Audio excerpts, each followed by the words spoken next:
Kisah keberanian Jalaluddin Karatai.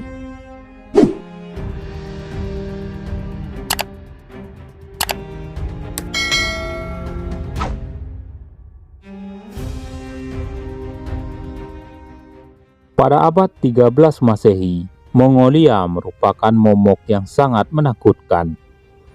Baru mendengar namanya saja, para penguasa negeri sudah bergidik, ciut, dan kehilangan nyali.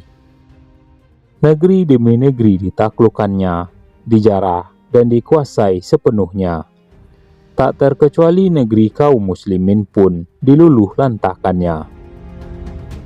Namun ada kisah yang menarik yang terjadi antara Jalaluddin Karatai dan penguasa Mongol yang bernama Kitbuka Noyan.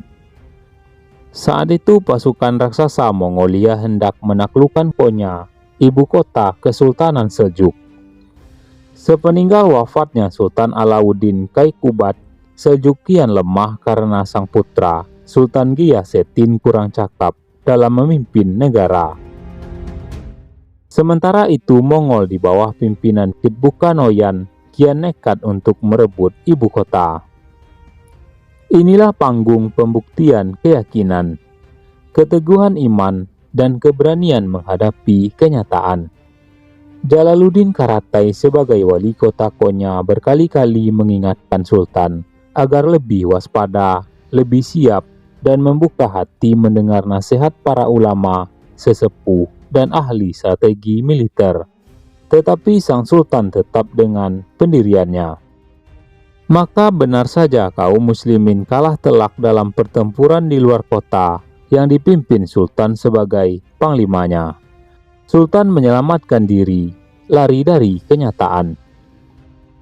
Di sini sang wali kota Jalaluddin Karatai harus memutar otak demi menyelamatkan iman, kota, negara, kaum muslimin dan seluruh rakyat di bawah naungan Seljuk.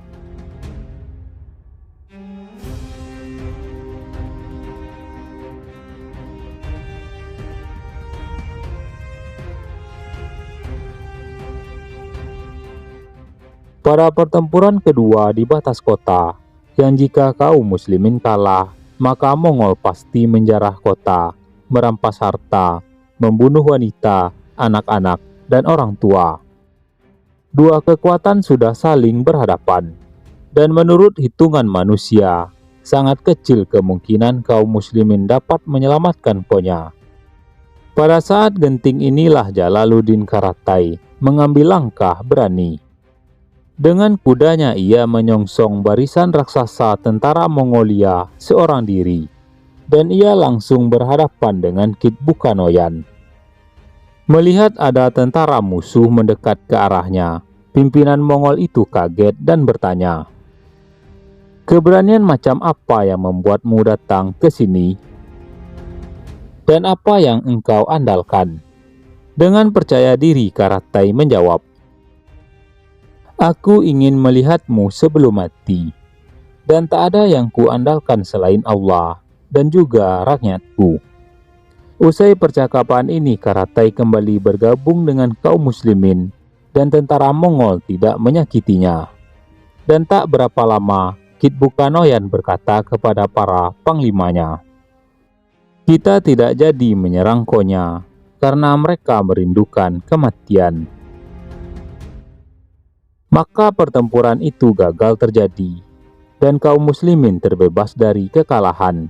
Memang kaum muslimin tidak bisa dikatakan menang, namun yang pasti Konya ibu kota Kesultanan Seljuk tidak jatuh ke tangan Mongol.